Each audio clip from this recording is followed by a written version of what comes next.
And video calls have become second nature, right, in both our personal and professional lives. Yeah, a lot of businesses are still exploring how they'll move forward with employees. So I spoke to two people about what the future of work may look like. The age of remote work has arrived, and it's probably not going to go anywhere anytime soon as companies are migrating to hybrid workforces. So Vidyard Chief Video Strategist Tyler Lessard and Corporate Vision's Chief Science Officer Dr. Carmen Simon is here to join us to dig into the science that illustrates the effectiveness of video messaging compared to text. So thanks for joining us.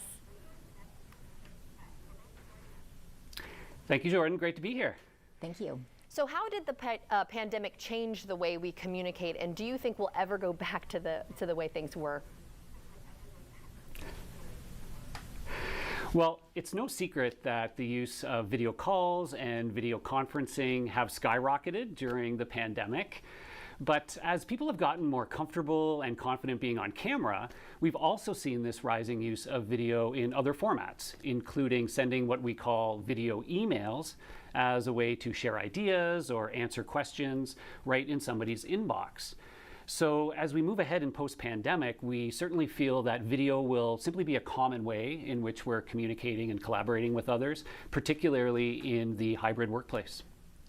And so there was a science behind this. So what exactly was involved to, get all this information out? And I mean, obviously we're using it. We can tell ourselves, hey, this is a great way to move forward and add this into our everyday lives. But what else was involved in this? In our neuroscience study, we use typical tools such as EEG, GSR, and eye tracking. These are tools that give us an undiluted look into how the brain processes information. And in this particular study, we compared how the brain reacts to reading text-based emails versus viewing video-based emails. That's really cool. Like real science going in. I mean, the electrodes in her, I don't even know if that's what it's called, but that was like really cool to see. And I mean, the fact that obviously we can look at video and we enjoy that, right? But there's a science behind that more, we enjoy it more than the text. So that's really cool. But why does our inbox bum us out then? Why don't we like the text? Well, it was actually a very interesting finding from the study to see how people are naturally drawn into a negative emotional state as soon as they're exposed to a work-related email inbox. So it appears that people have an association with reading work emails with things like a high degree of fatigue and stress and frustration, even feeling demotivated as being exposed to the inbox and then moving through text-based messages.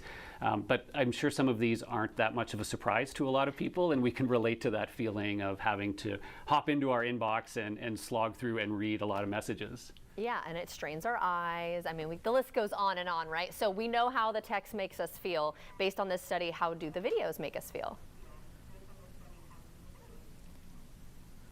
Well, in our study, we noted that video-based emails put people in a positive state of mind. And you're correct to know that it is through those electrodes that we can make such assertions. And this could be because videos use typically motion and faces, and the brain evolutionarily is drawn to those. We also noted that video-based emails put people in a mode of less fatigue and also motivated them to act more on the information that they were viewing. Mm-hmm. Yeah, I mean, it makes sense to me. So any other additional findings when it comes to video messaging? Yeah, there were a number of other interesting outcomes from it, one of which was the messages delivered as a short video in somebody's inbox ended up being more memorable for people than the text-based messages and equivalent ones delivered through our traditional forms. And one of the key aspects that drives memory is how we draw attention to key ideas and how we explain them in ways that are clear and concrete. And what we found was video gave the opportunity to better tell your story and to also use visuals as ways to reinforce key ideas. And as you indicated, these are things we've known from other forms of video we use in our daily lives, but was really interesting to see how these carry over and are even emphasized when we think about something like a video email being sent to somebody's inbox compared to our status quo today of sending text-based messages. Yeah, I'm definitely a visual learner, so I appreciate a video message over just reading the text. So where can people go for more information? The study is actually available for anybody who wants to take a look at the results. You can download it today at vidyard.com. That's vidyard.com, and we hope you enjoy it. Well, thank you so much. This was really fascinating. Like I said, I mean, we can just say we like video, but the fact that there's a science behind it is even cooler. So thank you both for joining us today. Thank you for having us. Of course. And if you'd like to see this segment again or get more information, go to firstcoastliving.net.